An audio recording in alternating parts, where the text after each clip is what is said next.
Hola,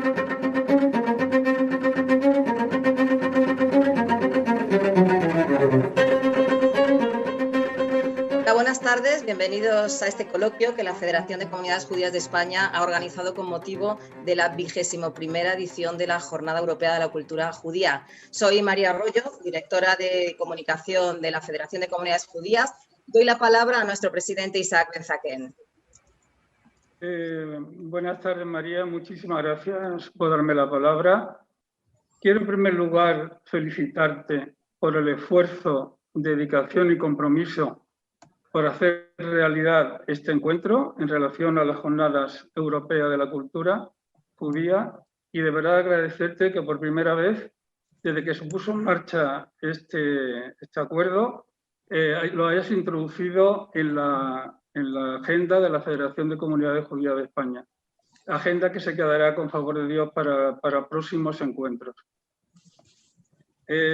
Quiero dar la bienvenida a todos los que estáis hoy con nosotros, acompañándonos en este coloquio a través de YouTube, de España y fuera de España, con el deseo de que sea de vuestro agrado lo que hoy vamos a presentaros y con el deseo de que vuestra participación sea muy activa para hacer mucho más ágil el coloquio. Buenas tardes, querido Jacob y querido Uriel. Es una alegría para mí de nuevo volver a veros. Quiero daros las gracias por vuestra colaboración, por vuestro apoyo y por la labor tan ejemplar que día a día realizáis en el conocimiento y difusión de la cultura judía. De verdad que es un placer estar con todos vosotros.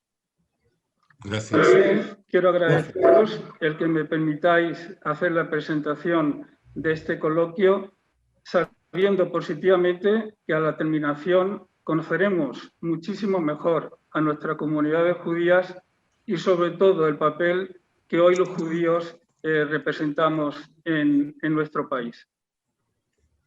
Desde la Federación de Comunidades Judías de España queremos, con este acto, dar a conocer la cultura judía a la sociedad, ya que conocer la cultura, la tradición y nuestras comunidades nos van a permitir, sin lugar a duda, un mayor conocimiento entre nosotros y nos van a reforzar los lazos de comunicación y diálogo entre nuestras culturas de nuestro país, que tan importante es para nosotros. El pueblo judío es el pueblo de la memoria, nos ha acompañado desde el principio y nos ha exportado hacia el futuro. Hoy quiero que esa proyección hacia el futuro de las comunidades judías y de lo que van a representar los judíos en España se hagan a través de dos personas capacitadas y muy queridas por todos. Sin más, voy a presentároslos y decir quiénes son los que hoy nos acompañan.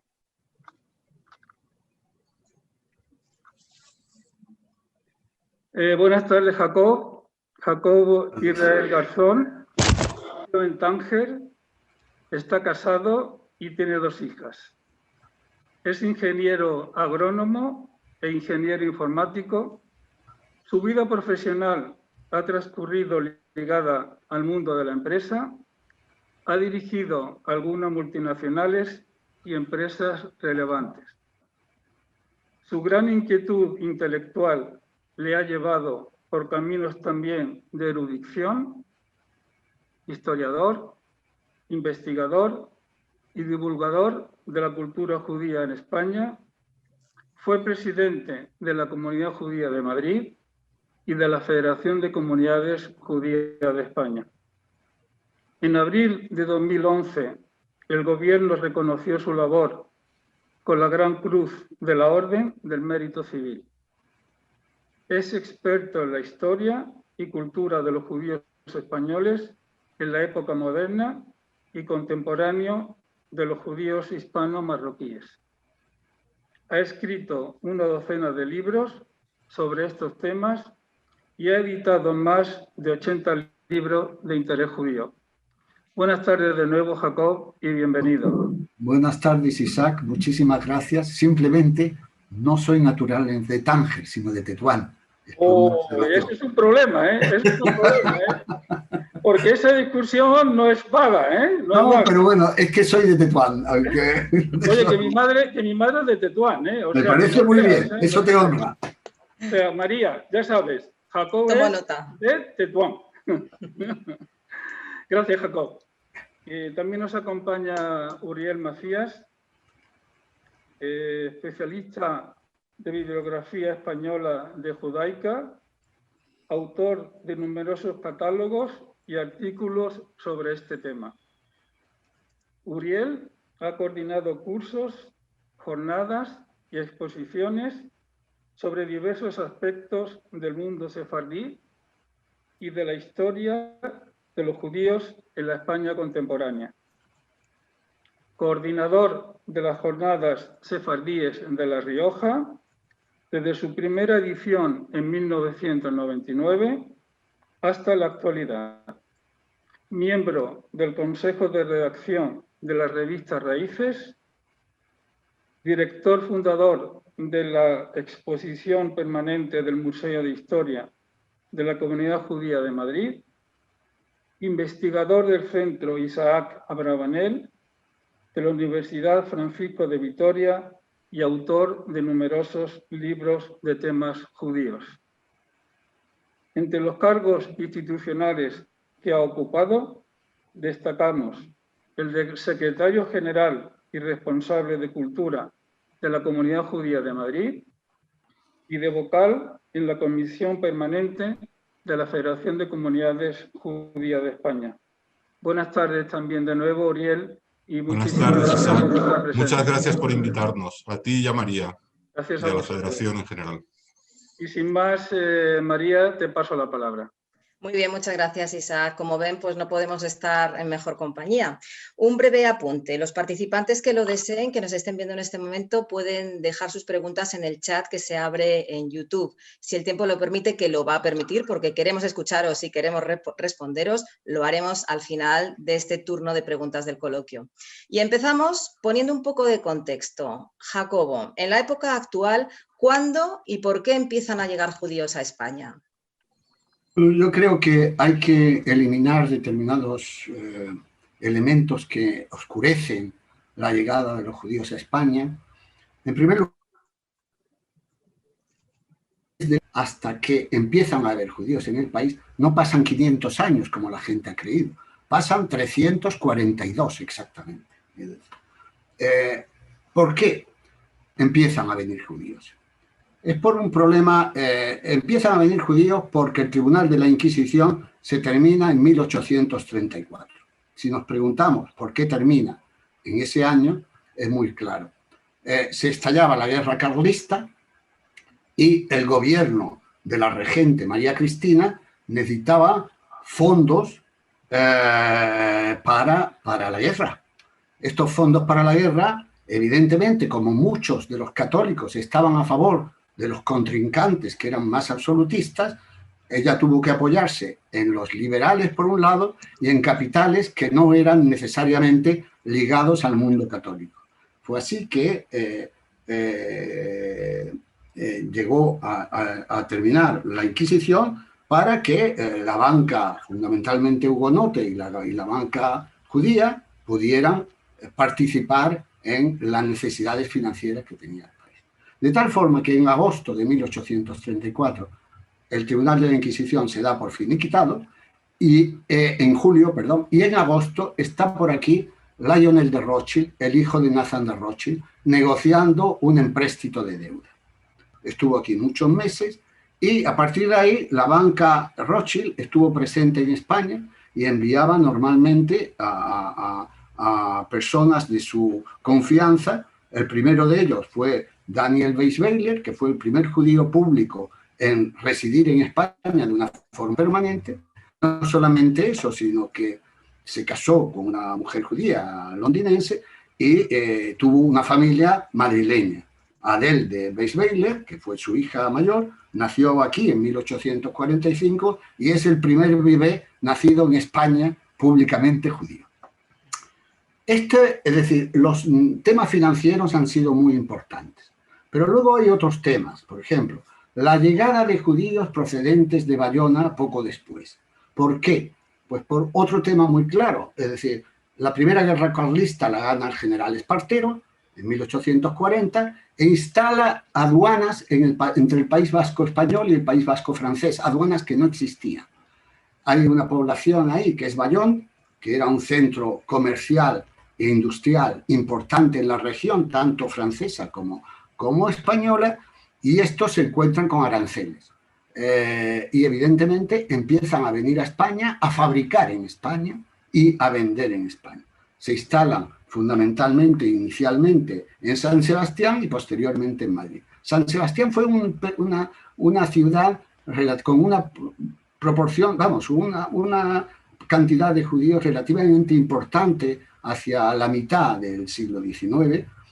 Lo que pasa es que estaba tan cerca de Bayona que no necesitaban tener comunidad, simplemente iban a Bayona a cumplir las fiestas, etc.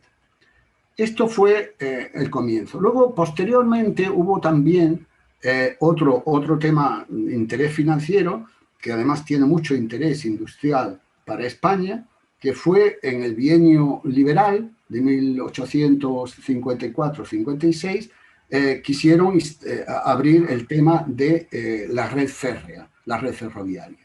Y entonces se pactó con los hermanos Pereira, que eran unos banqueros judíos de España, y con los Rothschild también, la creación de sociedades para encauzar los ahorros hacia el ferrocarril. Y ellos fueron los propietarios principales de las dos líneas más importantes férreas hasta comienzos del primer tercio del siglo XX, que fueron la línea del norte y la línea de Madrid, Zaragoza y Alicante.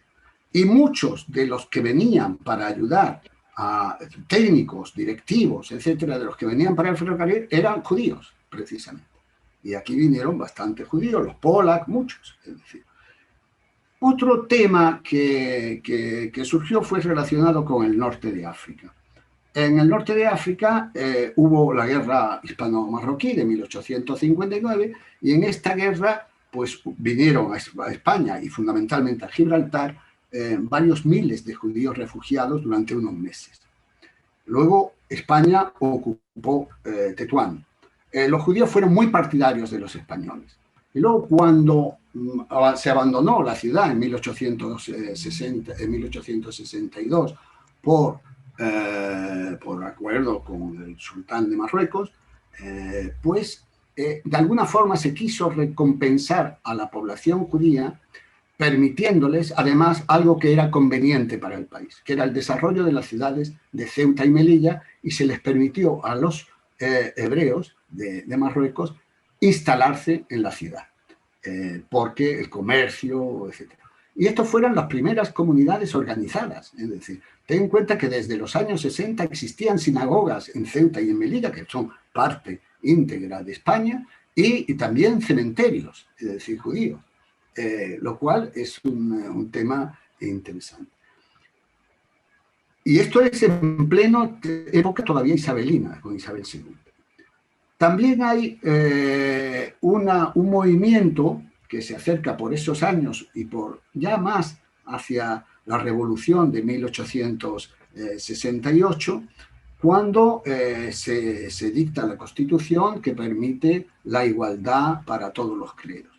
Y entonces empiezan a instalarse judíos, siempre se instalaban judíos sueltos, es decir, de todos pero empiezan a instalarse judíos también norteafricanos en Sevilla.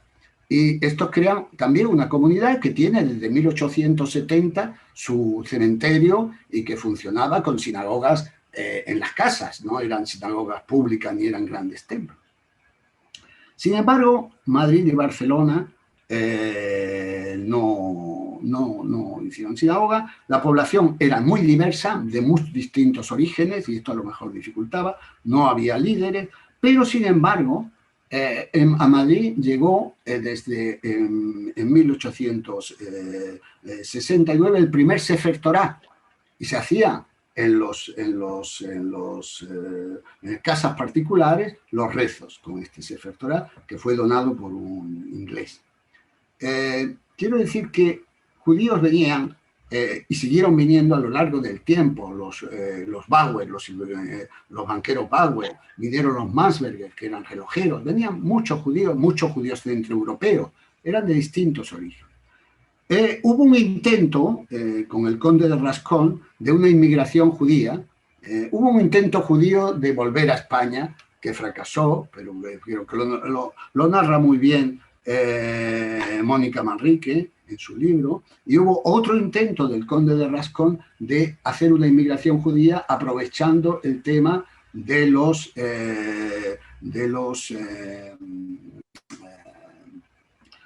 progromos rusos.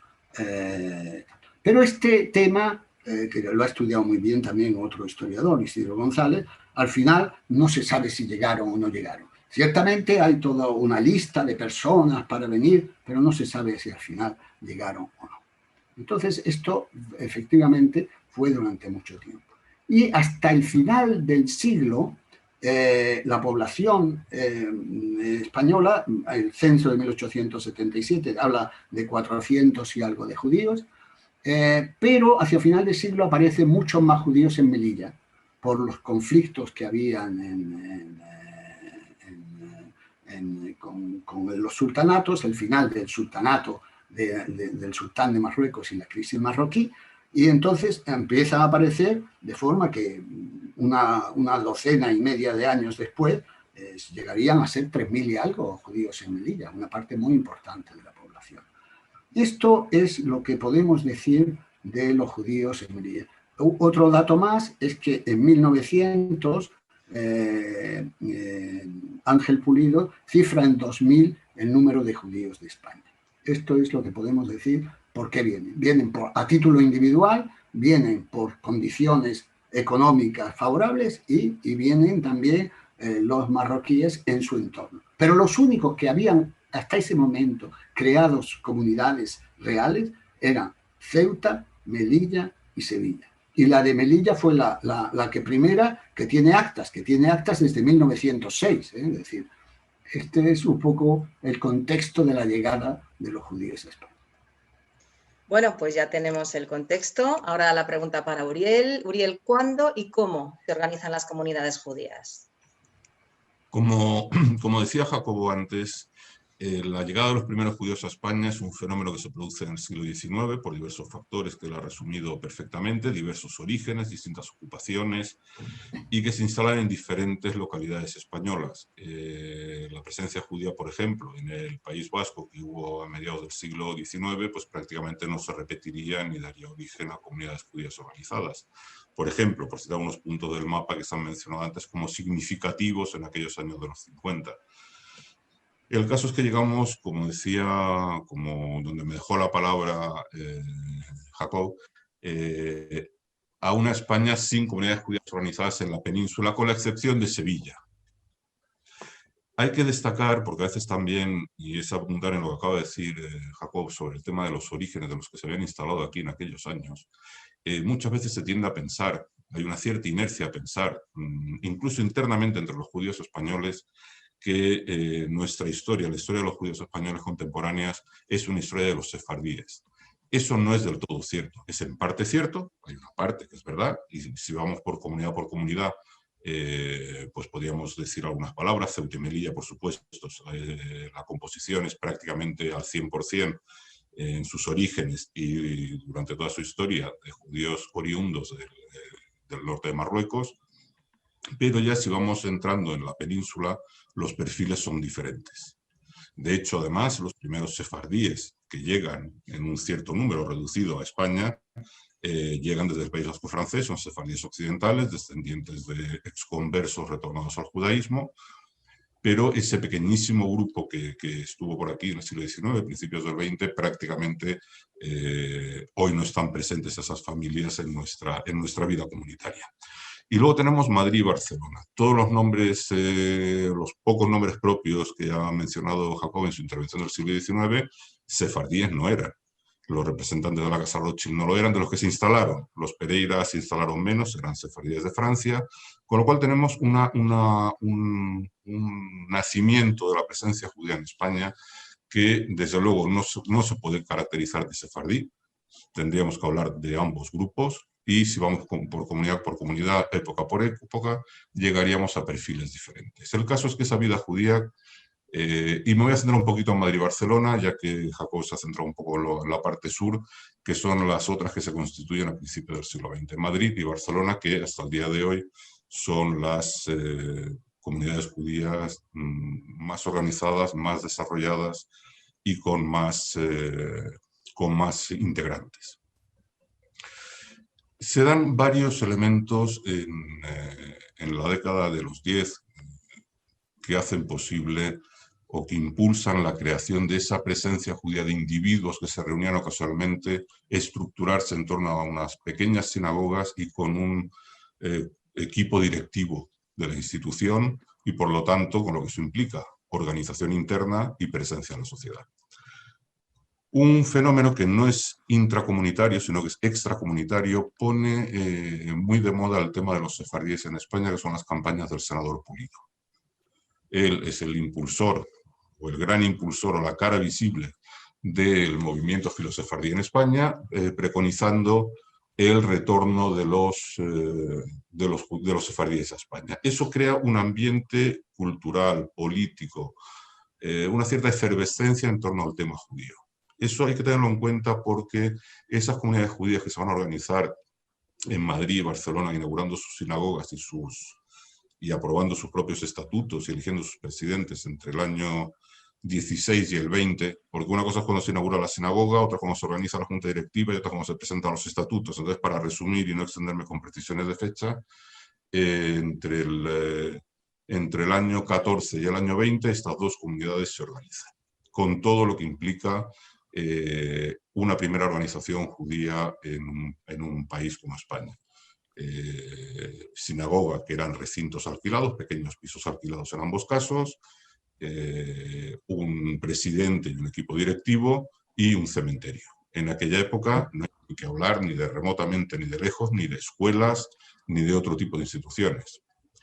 ¿Y por qué en esos años? ¿Qué ocurre? Tenemos dos o tres fenómenos. Uno ligado a la historia general europea, que es la Primera Guerra Mundial, que produce un movimiento de población importante en Europa, porque España en la Primera Guerra Mundial fue neutral de verdad, con lo cual se convirtió en un país de refugio de personas que huían de la guerra, apátridas, etc. Entre ese contingente humano había un porcentaje muy considerable de judíos entre quienes llegaron a España. En España, por aquellos años, estaba también un personaje notable que había venido como catedrático de lengua hebrea a la Universidad Central de Madrid, que es Abraham Shalom Yehuda, que es uno de los dinamizadores de la vida judía y uno de los impulsores de la creación de las comunidades. Una de las personas que llega ante el grupo de refugiados es Max Nordau, el ilustre líder sionista, que también pasa unos cuantos años en España. Y entonces tenemos allí dos grandes impulsores de personas que vinieron de paso. Es muy curioso que la organización de las comunidades judías de Madrid, Barcelona y el impulso de Sevilla en aquella época viene de la mano de dos judíos en tránsito. Y estaban en tránsito porque como tales vinieron. Y encontraron el apoyo, porque hacía falta para poner en marcha ese tipo de cosas, alguien que llevara las riendas de esas comunidades. En el caso de Madrid pues fue Ignacio Bauer, de la familia de los Bauer, que habían venido un siglo antes en representación de la Casa Rothschild. Por lo tanto, tenemos la conjunción de varios factores lo hace posible, o casi inevitable, la organización de esa vida judía. Se había alcanzado la población necesaria y personas con la energía, el entusiasmo y la capacidad de crearla.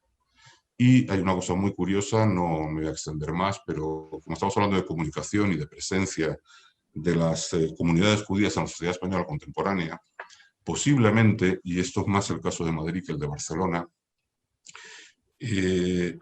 la presencia en la información, en la vida política, en la vida pública de las comunidades judías, en tanto que comunidades judías en España, ha sido siempre muy pobre y a día de hoy sigue siéndolo en gran medida. Pues uno de esos pequeños y breves periodos de la historia de las comunidades judías en que los medios se hacían eco de lo que estaba ocurriendo, insisto, especialmente en Madrid, fueron esos primeros años de la comunidad judía de Madrid, en que también por diversos elementos culturales, simpatizantes de la causa judía que residían en aquellos años, que vivían en aquellos años, trascendía a los medios, a la vida social, lo que acontecía en las comunidades judías. Y no me extiendo más, yo creo que si luego hay tiempo volveremos con detalles. Perfecto. Hemos entrado de tu mano en el siglo XX, la Primera Guerra Mundial, entramos un pelín más en los años 30. Tienen lugar varios acontecimientos en España. La instauración de la Segunda República, el ascenso del nazismo al poder en Alemania, la Guerra Civil Española y la Segunda Guerra Mundial. Jacobo, ¿qué implicaciones tuvieron estos acontecimientos en el desarrollo de la vida judía en España?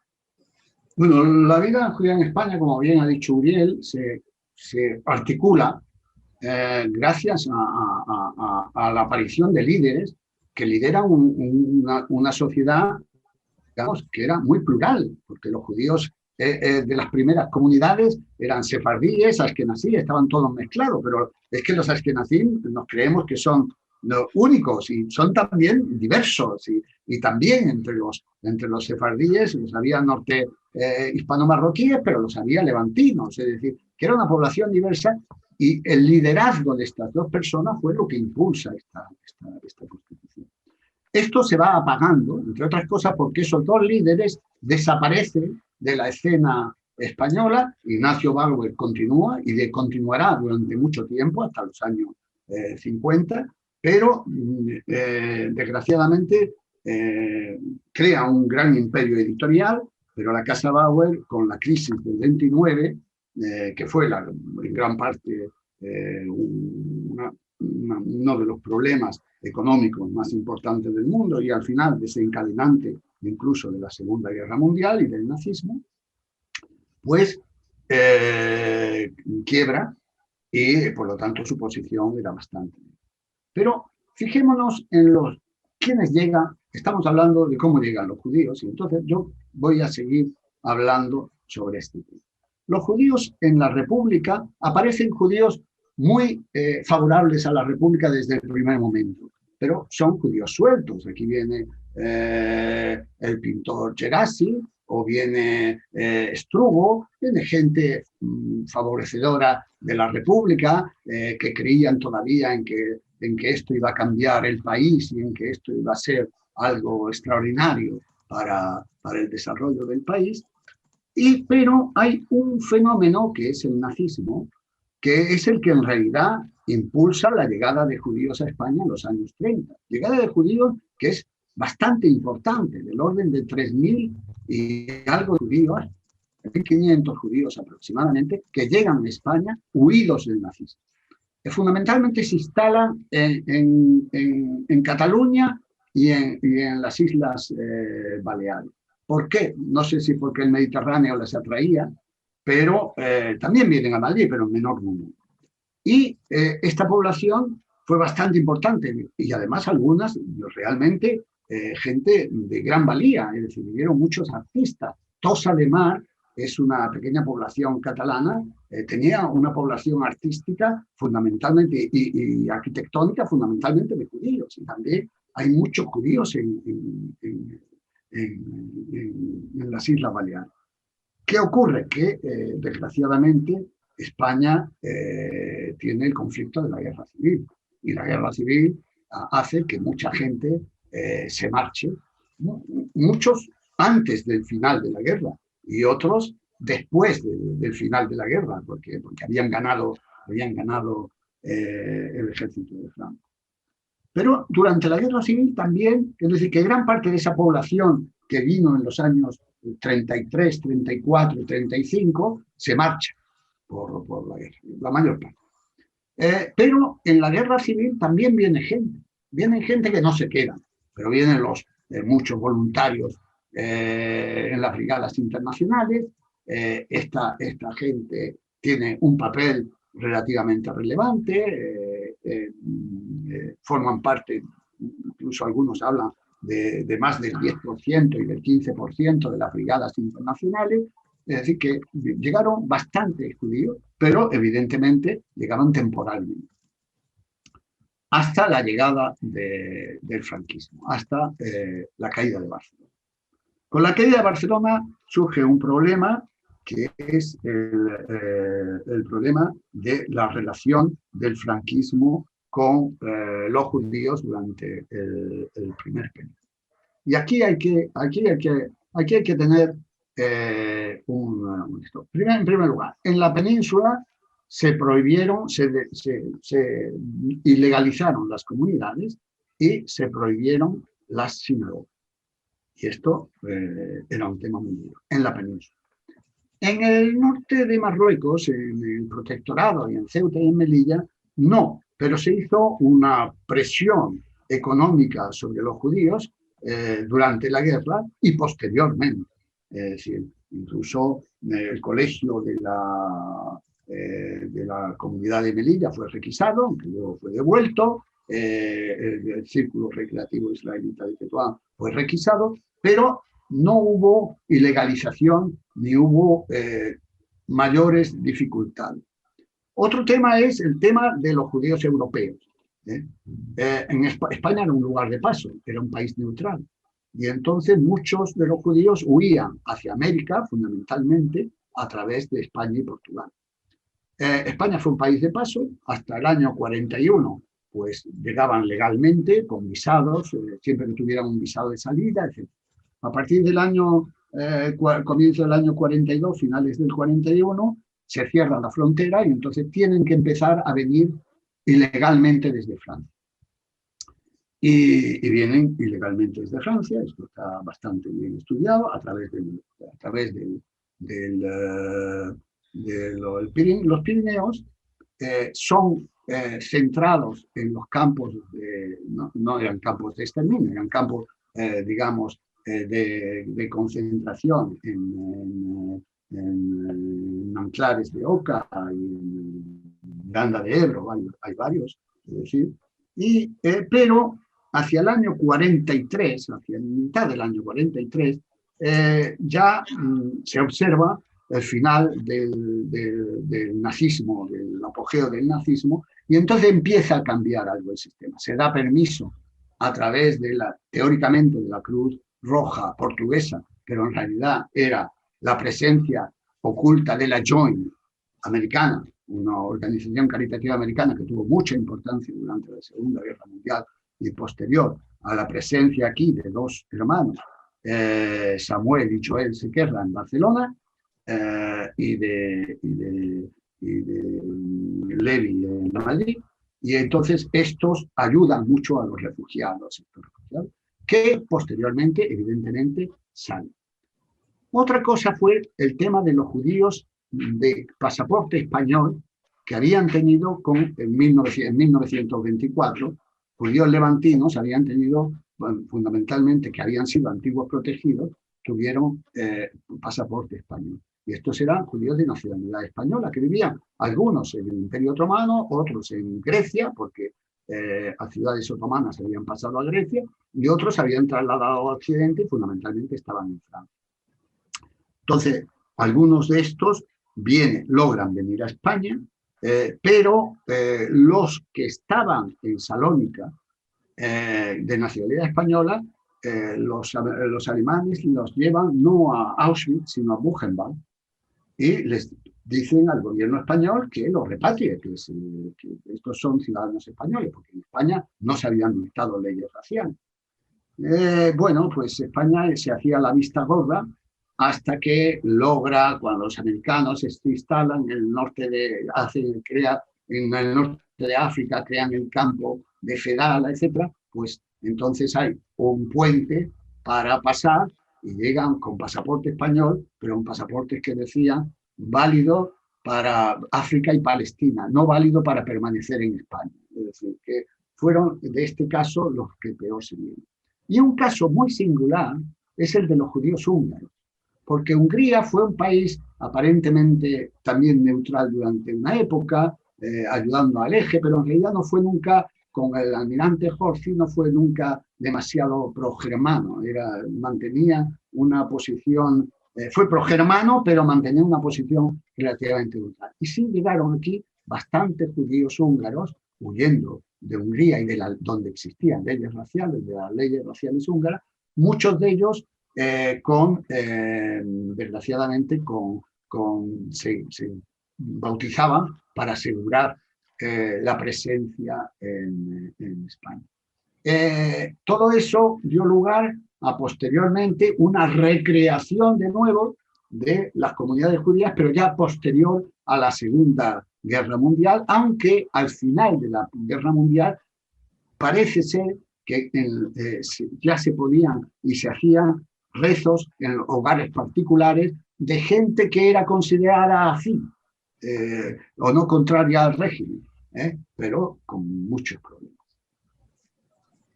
Muy bien, Jacobo, gracias. Me vais a permitir unos segundos nada más antes de seguir para saludar a los amigos que nos están también saludando a través del chat de YouTube desde Portugal, Paraguay, Barcelona, Madrid, Canadá, Málaga, Valencia, Israel, Melilla y Panamá, entre otros.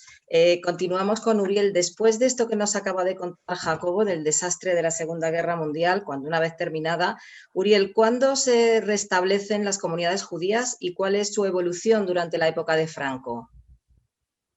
Bueno, lo primero es, salimos de una época terrible, como ha dicho Jacob, terrible para, bueno, por supuesto para España, para Europa en general y para los judíos en particular. El desastre de la Segunda Guerra Mundial, no hace falta mencionarlo aquí, no es el tema y es de todo seguro que es conocido de todos los que nos escuchan.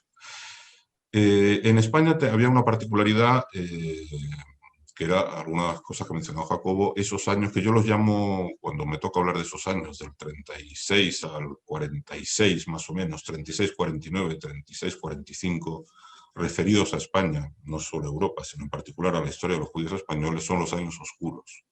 Es cierto que en España no hubo persecuciones, no se contra los judíos, no hubo leyes raciales, en fin, todo ese tipo de cosas, pero lo cierto es que no habiéndolas, la situación, la vida cotidiana de los judíos, desde el fin de la Guerra Civil hasta más o menos el 46, con el fuero de los españoles, era terrible. En España, por ejemplo, había ya judíos de muchísimas generaciones que si tenían un hijo o un nieto o un lo que fuere, era incompatible tener una partida de nacimiento en España si no estaba bautizado. O sea, que ya no estamos hablando solo de dificultades abstractas. No podía tener lugar un matrimonio judío, las sinagogas estaban cerradas, pero es que no podían congregarse tampoco.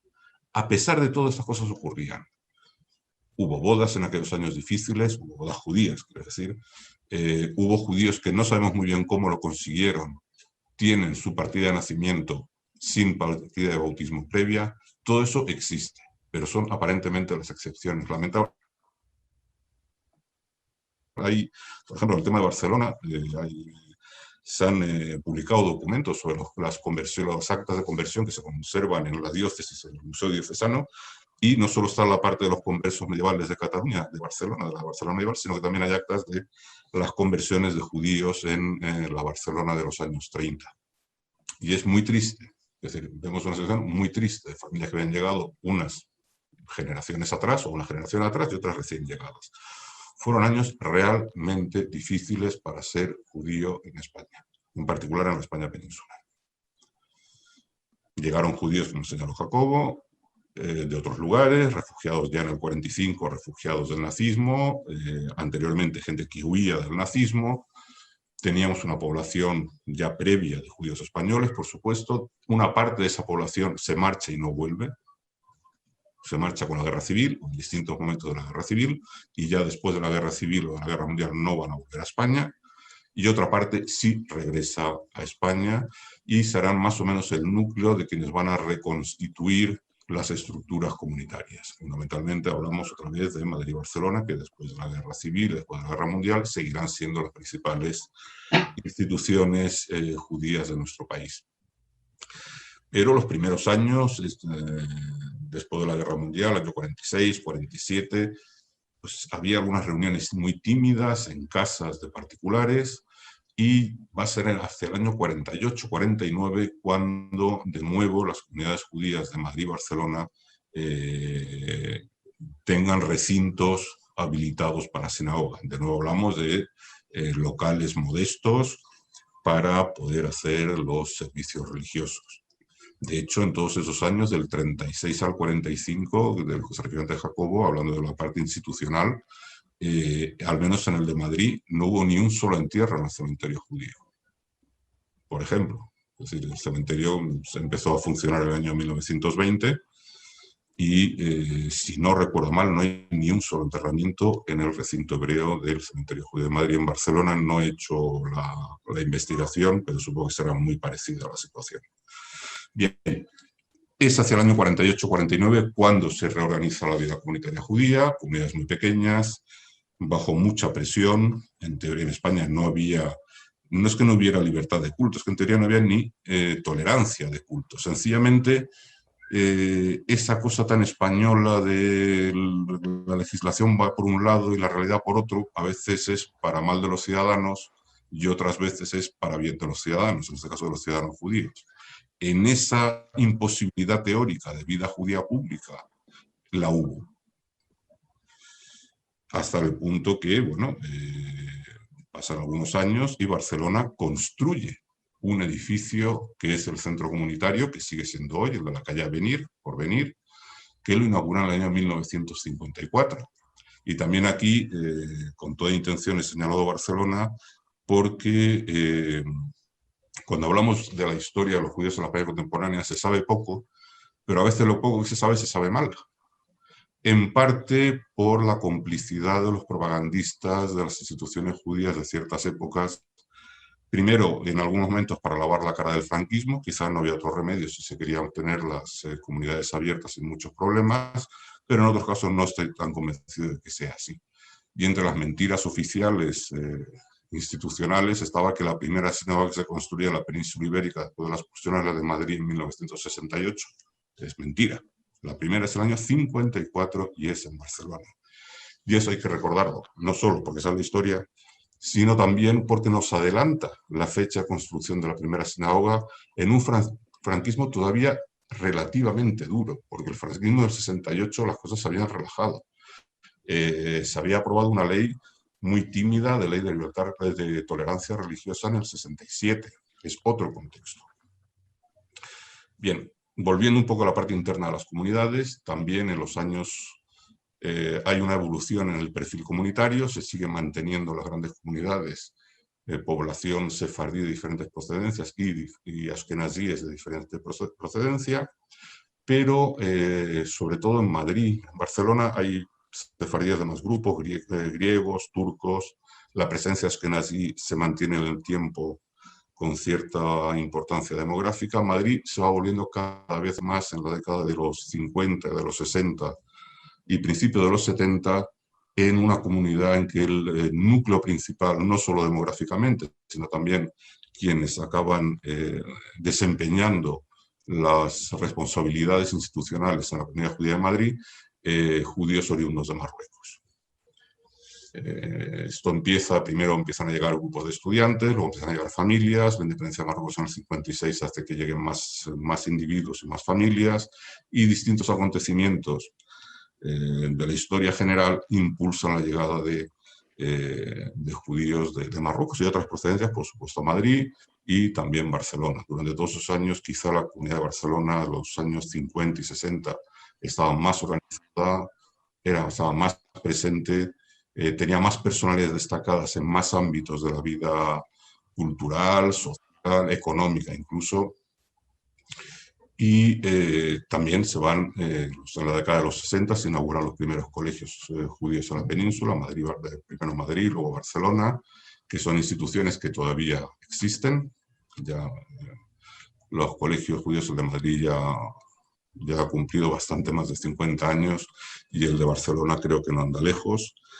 Se van sentando todas las estructuras. En esa contradicción entre una España en que faltan libertades, en que la libertad religiosa no es plena ni es real, pero las instituciones se van desarrollando. Y vamos a llegar a un final del franquismo en el que las comunidades judías, yo creo que a las comunidades judías les pasó un poco lo que a la prensa en alguna época española, la autocensura. Posiblemente en la década de los 70 las comunidades judías podrían haber tenido una presencia social mayor de la que tuvieron, medios de comunicación, un discurso político estructurado, pero había una autocensura. Se habían acostumbrado a vivir, a invisibilizarse. Los judíos quisieron ser invisibles. Posiblemente en los años 40 y 50 no había otra forma, no había otra opción, pero ya en los 70 yo creo que sí hubo otras opciones, pero eso es una inercia que se mantuvo. Y es un poco lo de la prensa, ¿no? ¿Cuántos periódicos se censuraron en España de forma efectiva en los 70? Pues no lo sé, poquitos, pero periodistas que se aplicaban la autocensura, muchos. Pues yo creo que algo de eso hubo también en la mentalidad de los dirigentes judíos de aquellas décadas. Pero lo cierto es que se desarrollaron las estructuras. También se desarrollan algunos discursos muy extraños, más en los finales de los 40, desde el régimen, que convierte en un instrumento de propaganda la labor de los diplomáticos que habían ayudado a salvar judíos durante el Holocausto, Sanz Briz y otros, que hasta donde sabemos fueron fundamentalmente iniciativas personales, es cierto que toleradas, pero iniciativas personales, en una política del régimen. En el año 49, España, mediante un panfleto de propaganda que distribuye en la ONU y en otras instituciones, lo convierte de golpe en política de Estado. Y judíos agradecidos que de alguna manera salvaron sus vidas gracias a algunas de estas iniciativas, le hacen decoro. Entonces aquí tenemos una historia con muchos elementos de distorsión. Cuando hablamos de qué se sabe de los judíos de España contemporánea, poco. Y muchas veces lo poco que se sabe no es exactamente lo que ocurrió, sino lo que algunos dijeron que ocurrió. Bueno, pero menos mal que os tenemos esta tarde a vosotros dos aquí para que esa distorsión no se continúe y estáis arrojando mucha luz y poniendo mucho detalle a una historia que es de antes de ayer. Entramos ya en la democracia, Jacobo. María, con lo de mucho detalle quiere decir que nos estamos enrollando mucho. Bueno, quizás las podéis acortar un poquito las respuestas, no estaría mal, pero la verdad es que es tan interesante y estáis contando tanto y en muchos casos tan desconocido que yo por mí estoy feliz y encantada, pero es verdad que si podemos acortar un poquito estaría mejor. Bien. Jacobo, la democracia, ¿cuáles son los cambios más significativos en la vida judía en esta etapa? Bueno, yo creo que los cambios en la vida judía de la democracia en realidad empiezan antes, empiezan en los años 60, empiezan con el Concilio Vaticano que hace que el gobierno tenga que liberalizarse, por eso dicta esa ley llamada de libertad religiosa, que en realidad es una ley, como dices, de tolerancia religiosa, pero que teóricamente amparaba y por primera vez amparaba la existencia de comunidades organizadas en España y en el año del 67, y por lo tanto ahí ya crece la simiente, incluso en los primeros años 70, antes de llegar a la democracia, empiezan a crearse otras comunidades, la comunidad de Málaga, la comunidad de Valencia, distintas comunidades en la periferia española. Fundamentalmente en el Mediterráneo, porque parece que el Mediterráneo atrae mucho a los judíos, fundamentalmente a los judíos sefardíes. Y la democracia, ¿qué ocurre? En la democracia ocurre muchos fenómenos. Ocurre un fenómeno primero migratorio importante, que es que la crisis en el continente latinoamericano, de su continente latinoamericano, la crisis primero de Chile y luego de Argentina con la Junta Militar, hace llegar a España una población judía, hace llegar a una población general latinoamericana, pero dentro de eso una población judía muy importante, fundamentalmente el grupo argentino fue muy importante, que aportaron bastantes cosas, es decir, incluso como la odontología, por ejemplo, ha sido muy modernizada a través de la llegada de estos primeros judíos argentinos, o el psicoanálisis. Fue realmente, su aportación fue muy importante para la creación de la Asociación Psicoanalítica Española y fue una población relativamente importante. Otra cosa es su contexto y su contacto con las comunidades existentes, que no siempre ha ido a la par y no siempre ha sido homogéneo. Los judíos tendemos mucho, de vez en cuando, a hacer un zoom sobre lo que nos separa y no sobre lo que nos une. Esto es típico judío. En gran parte es lo que explica que la comunidad judía de Madrid no se hubiera constituido en el siglo XIX. Es decir, evidentemente, como cada uno había venido de un sitio, todos se unían a su lugar de origen, pero ninguno a su lugar de destino. Mal o bien, esta población se ha ido integrando, ha ido desarrollando sus sistemas propios. Las comunidades, fundamentalmente, desde el punto de vista religioso, ellos son más conservadores. En el judaísmo actual se distingue el judaísmo ortodoxo, el judaísmo conservador y el judaísmo reformista, y evidentemente los latinos, así como los sefardíes están teóricamente adscritos a la ortodoxia, la población fundamental latinoamericana está más adscrita a los movimientos conservadores y reformistas en Barcelona, en Valencia, en Madrid hay también Betel, es decir, sinagogas que tienen sus sinagogas. Pero hay muchos puntos de contacto entre la población latinoamericana y la población sefardí de esta ciudad. Entonces, esto forma parte también del contexto, digamos, de la llegada de los judíos. Pero aparte de eso, tiene lugar muchas cosas. Tiene lugar la ley de libertad religiosa, tiene lugar la creación de la Federación de Comunidades Judías de España, tiene lugar la visita del rey a la Sinagoga de Madrid en 1992, eso sí, con el 5º centenario, porque aunque hemos dicho que los judíos empezaron en el año de 348 después de la expulsión, el rey no va a la sinagoga hasta el 500 años de la expulsión. Y no ha vuelto. ¿Qué? No ha vuelto. Y no ha vuelto, ¿no? Y tiene lugar también, importantemente, el acuerdo con la Federación de los derechos de los judíos en el contexto del acuerdo entre la Federación y el Estado español.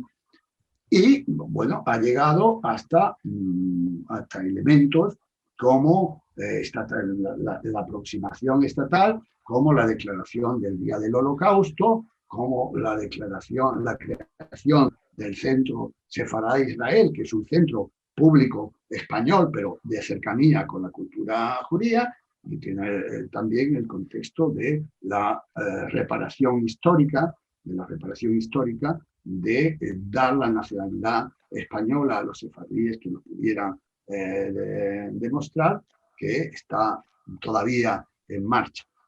Quiero, por hacer esta última alusión y la primera que hice del contexto del final de la Inquisición, quiero hacer una reflexión. Los judíos se fueron de España no por el tribunal de la Inquisición, sino por el decreto de expulsión. Pero curiosamente vuelven a España sin que el decreto de expulsión se anule. Vuelven a España cuando la Inquisición termina, que es decir, cuando termina el riesgo. No ha habido, en teoría, declaración pública de la finalización del decreto, excepto si nos vamos a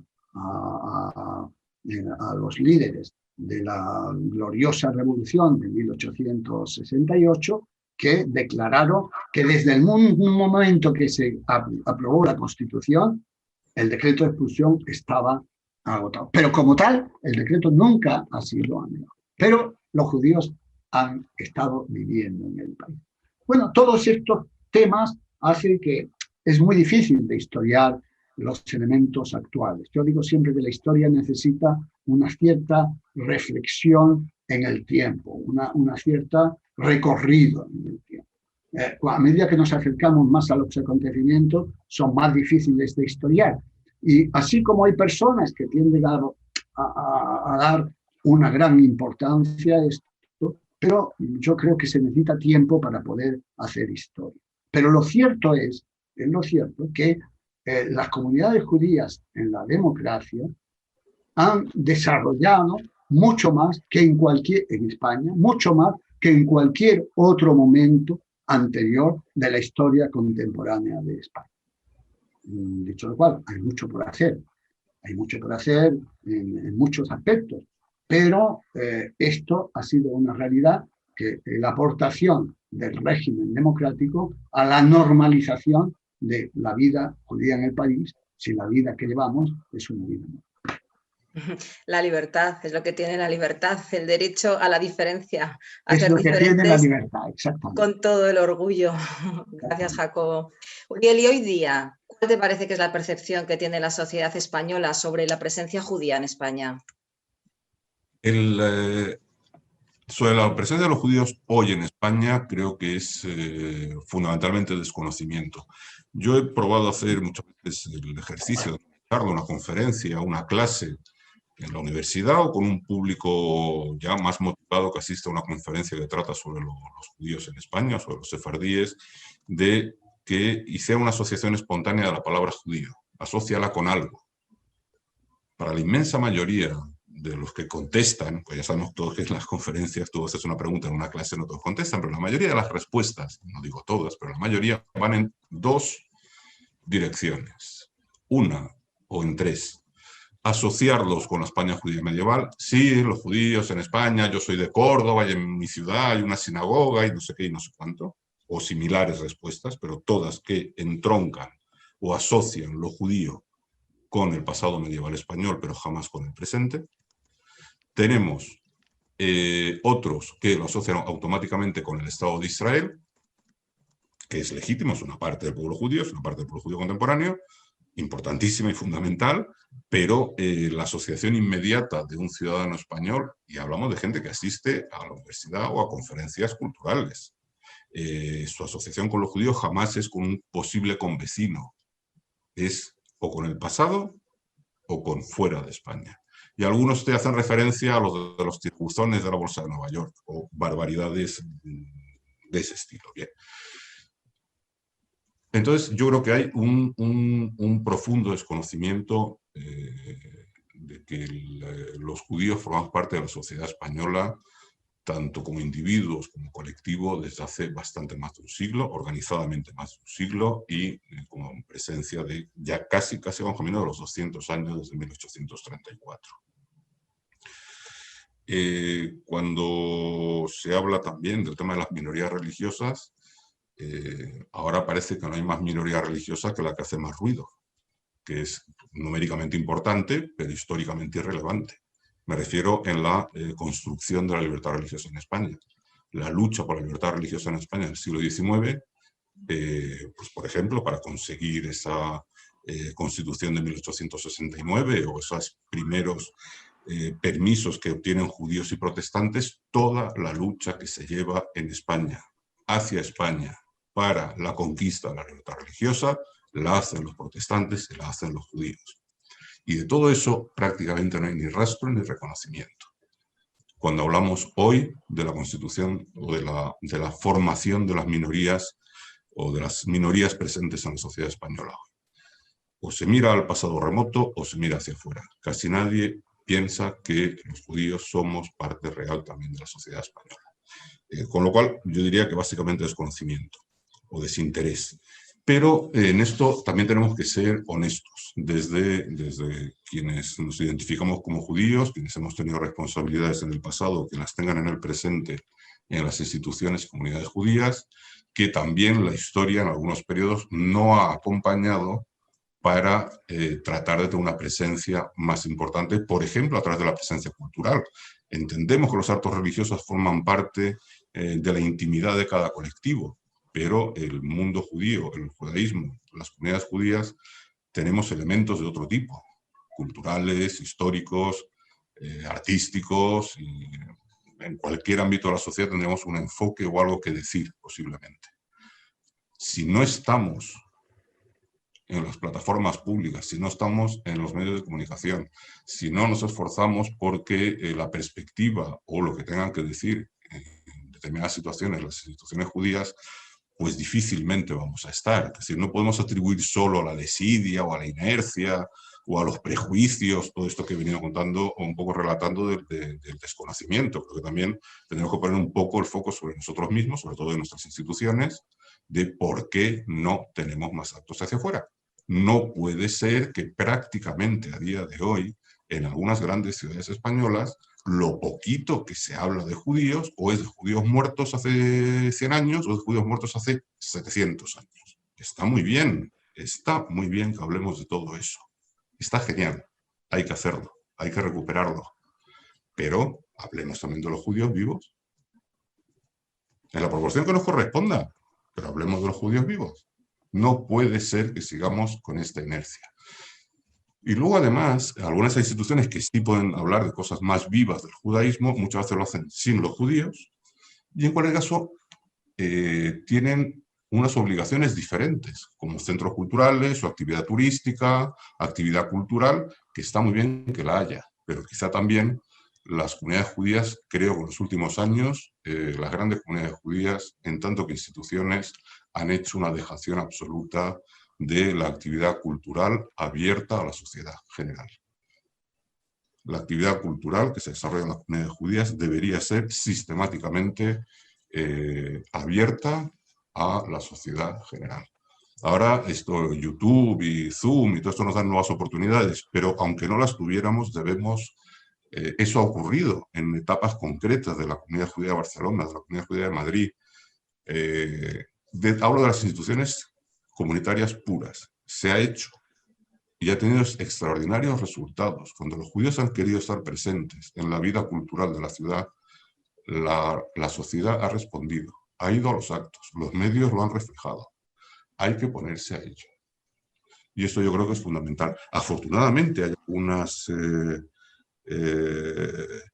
organizaciones judías, instituciones judías, mosaicas, que no son estrictamente judías a veces, pero bueno, con un componente judío y sobre todo con una voluntad también de trabajar la parte judía contemporánea más o menos desde dentro, Mosaica en Barcelona, Gimel en Melilla, seguramente habrá otros ejemplos que yo desconozco, pero estos los conozco, pero no ocurren, esto poquito que hay, no está ocurriendo desde las estructuras establecidas, las comunidades judías o incluso la federación. Esto que está haciendo la federación me parece que es una iniciativa estupenda porque judíos de hoy se sientan a hablar de su propia presencia en la España de hoy. María, si me permites, siguiendo un poco la línea de Uriel, desde la Federación, recientemente sabéis que hemos creado la Asociación Ingavirol con una doble visión.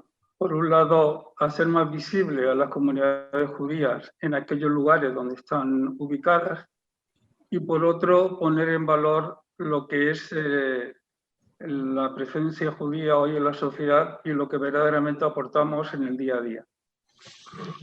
Entiendo que es una actuación incipiente que esperemos que en breve tiempo empezará a dar sus frutos, pero estoy convencido que por vuestros conocimientos y vuestras ideas que tenéis sobre el tema, seguro que habrá muchas cosas más por hacer. Yo quisiera preguntaros, dentro de este contexto de ser más presente en la vida judía y de aportar nuestro valor, ¿qué cosas creéis que desde la Federación o desde las instituciones judías o desde las comunidades se deberían de hacer?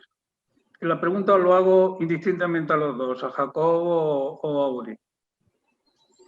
Por nada empiezo, sobre todo porque el ponente anterior debe estar todavía tomando algo de agua. Es decir, yo creo que tiene toda la razón Uriel. Hay un desconocimiento en la sociedad. Yo siempre digo, somos transparentes para ello, no existimos, no tenemos presencia. Hay algo que también facilita el que no tengamos esa presencia. No tenemos una presentación ni la mayor parte de los judíos, la inmensa mayor parte de los judíos, por no decir una pequeña minoría, no nos vestimos de forma diferente al resto de la población, no tenemos una fisonomía diferente al resto de los españoles, hablamos español, es decir, que no hablamos, podemos hablar otros idiomas, pero como segundo y tercer idioma, como tantos españoles, y por lo tanto no nos diferenciamos casi de la población en general, sino algunos creen que solamente en los aspectos religiosos. Yo creo que nos diferenciamos en los aspectos religiosos y también en los aspectos no hay que tener miedo, en los aspectos de pertenencia. Uno puede ser español y judío Y ambas cosas forman parte de la propia personalidad. Y ser judío no es solamente ser la religión judía, es sentirse parte de la herencia de una tradición judía, una tradición cultural y una tradición incluso filosófica y de pensamiento. Quiero decir, los judíos no somos como somos, ni hemos dado al mundo lo que hemos dado en ciencia, en tecnología, en medicina, etcétera, si no tenemos en cuenta que venimos de un pueblo alfabetizado hace muchos años, porque tenemos un texto y lo leemos, y porque tenemos obligación de estudiar un texto, de hacer la hermenéutica de un texto y de estudiar sobre el texto, ver las distintas capas de la realidad de este mismo texto. Esto nos ha dado una cierta facilidad para investigar y para concretar los temas. Yo creo que ahí me uno a Uriel, la presencia cultural en todos los aspectos de la cultura, y no solamente en los aspectos religiosos. La dejación de los aspectos culturales como parte de la integralidad judía es muy negativa, es muy negativa. Y los judíos muchas veces, y quiero decir que los judíos hispano-marroquíes sobre todo, tienden a pensar que solo es un tema religioso. No es un tema religioso, es un tema de religión y de pertenencia cultural que no limita y que no impide el tener una cultura de mestizaje.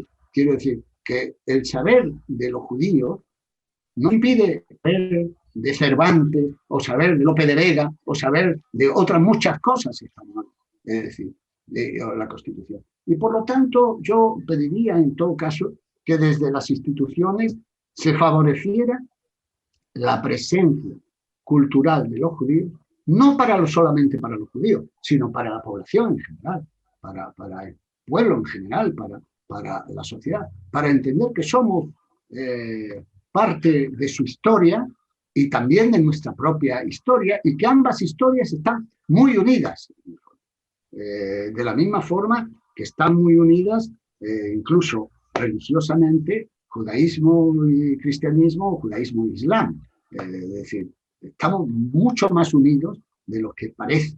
Es decir, y esta realidad a mí me parece que habría que extenderla. Y bueno, esto yo sería lo que te recomendaría. Gracias, Jacob. Muy amable.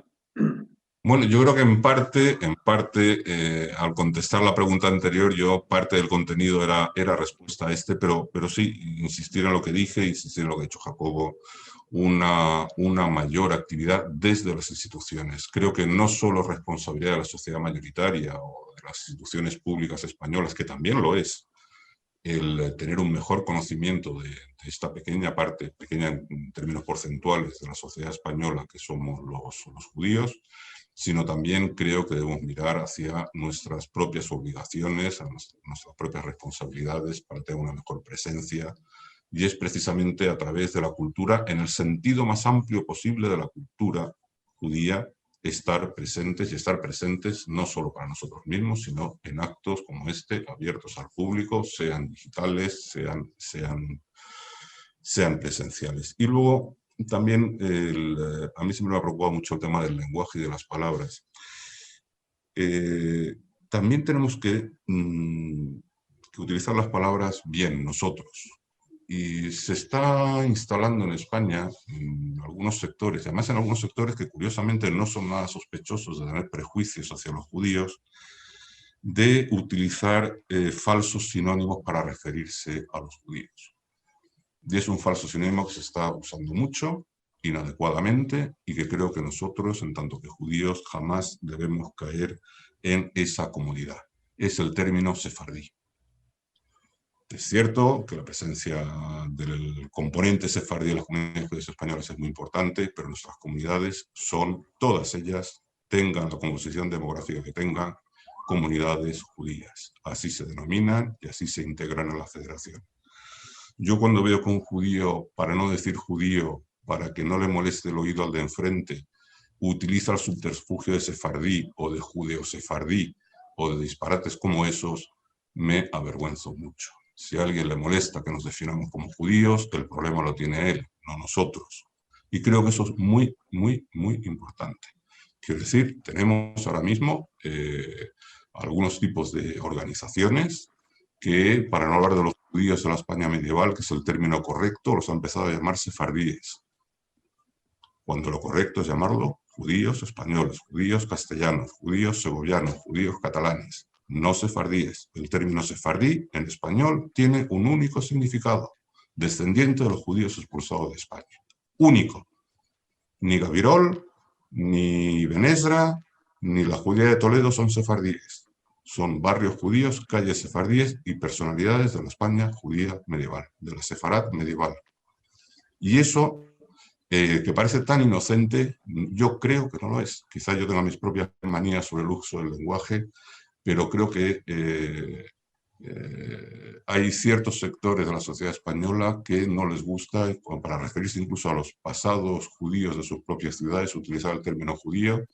Parece que lo están lavando llamándolo el pasado sefardí. Creo que eso, desde la Federación, debería hacer una reflexión sobre ese tema y también hacer un poco de pedagogía sobre ese tema. Pero entiendo que esto es una gota en el océano de los miles de cosas que hay que hacer, pero a veces la normalización de una presencia tiene que ver con que a las cosas se las llame por su nombre. Tomamos nota, Uriel. Gracias, Uriel.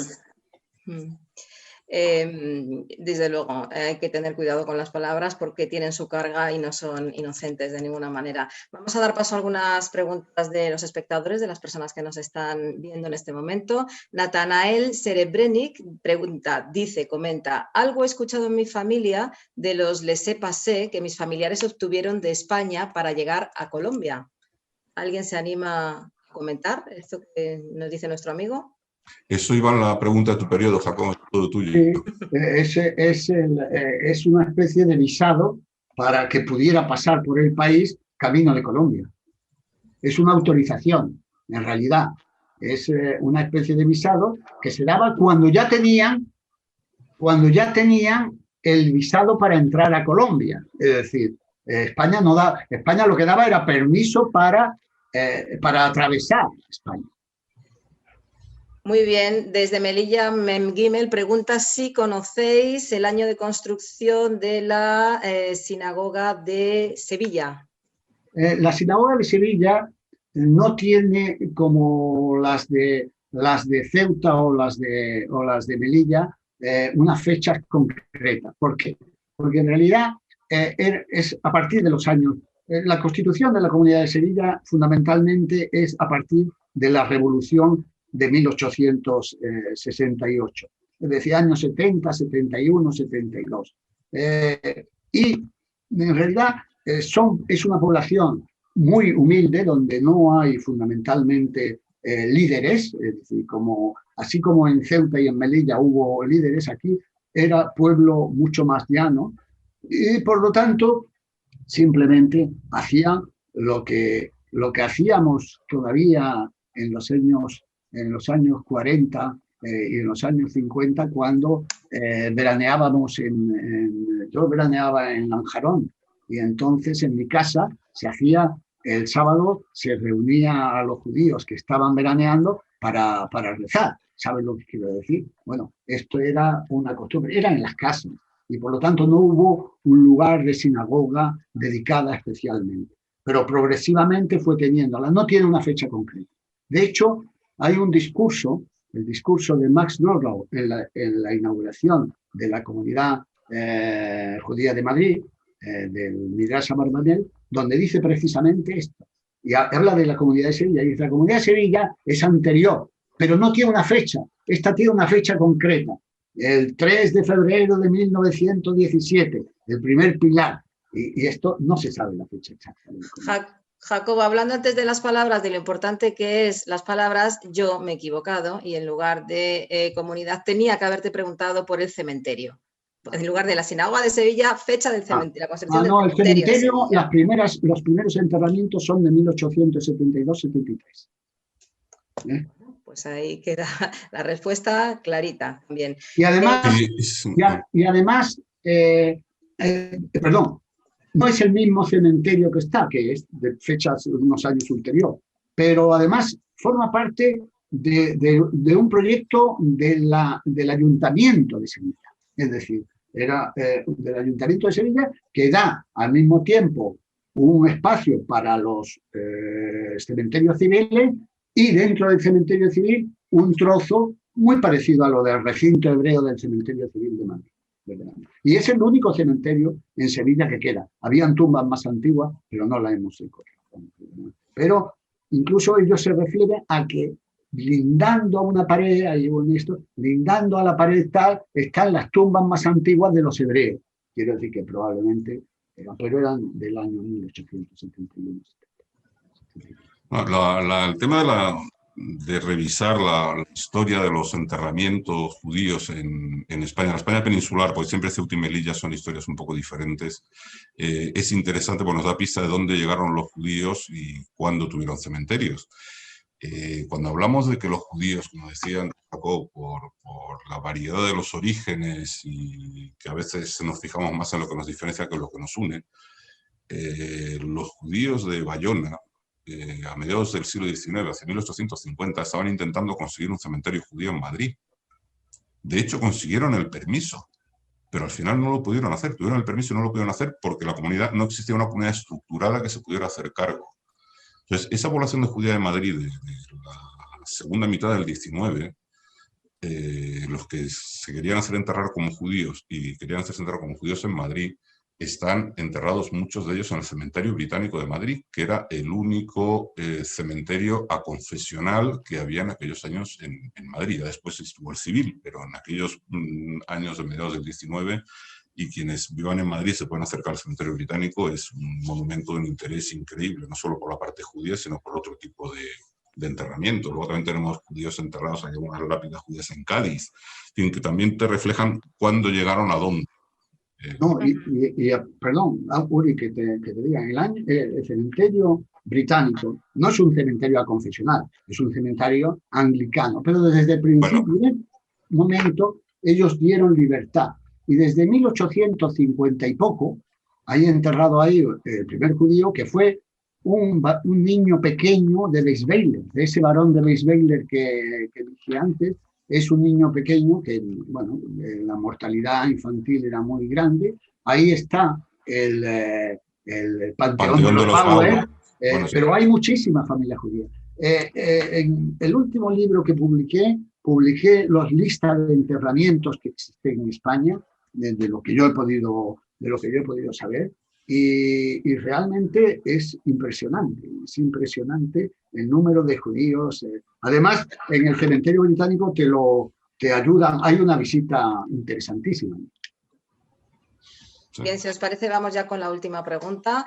Diego Zala nos pregunta, ¿creen que seremos capaces de seguir mejorando en la memoria, el respeto y la tolerancia? Esta es de filosofía, no es de historia. Hay que ser optimista. Yo creo que hay que ser optimista. Yo creo que con diente de sierra, es decir, con altibajos, se irá avanzando en la medida en que tengamos más juicio y menos prejuicios.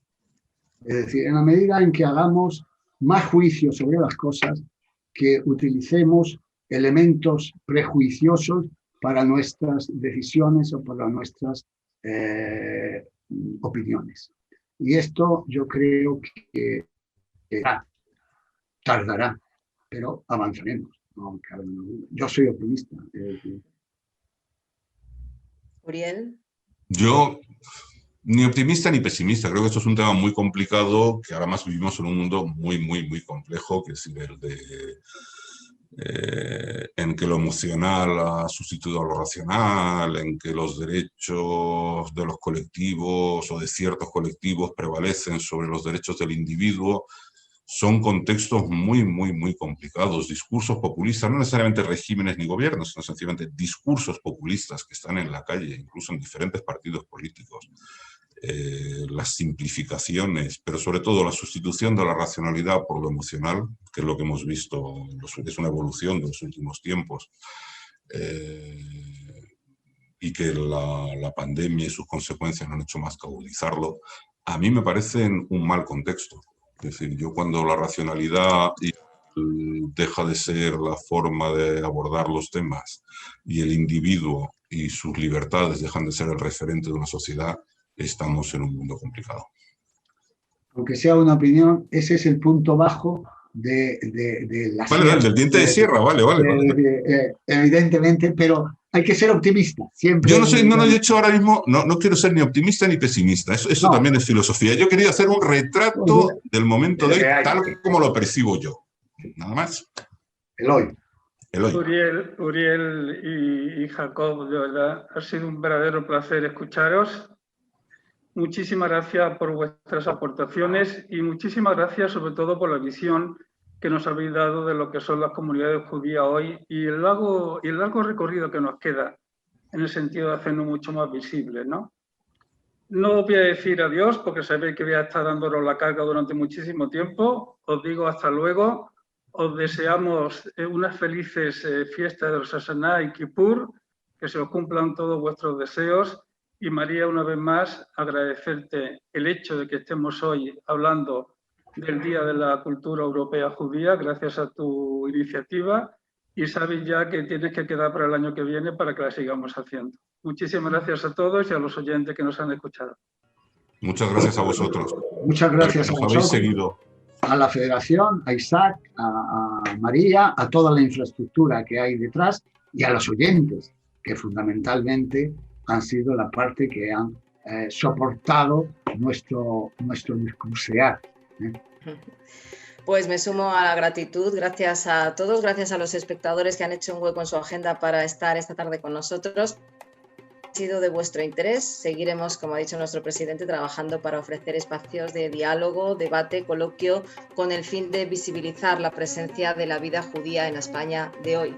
Un saludo y gracias por estar ahí.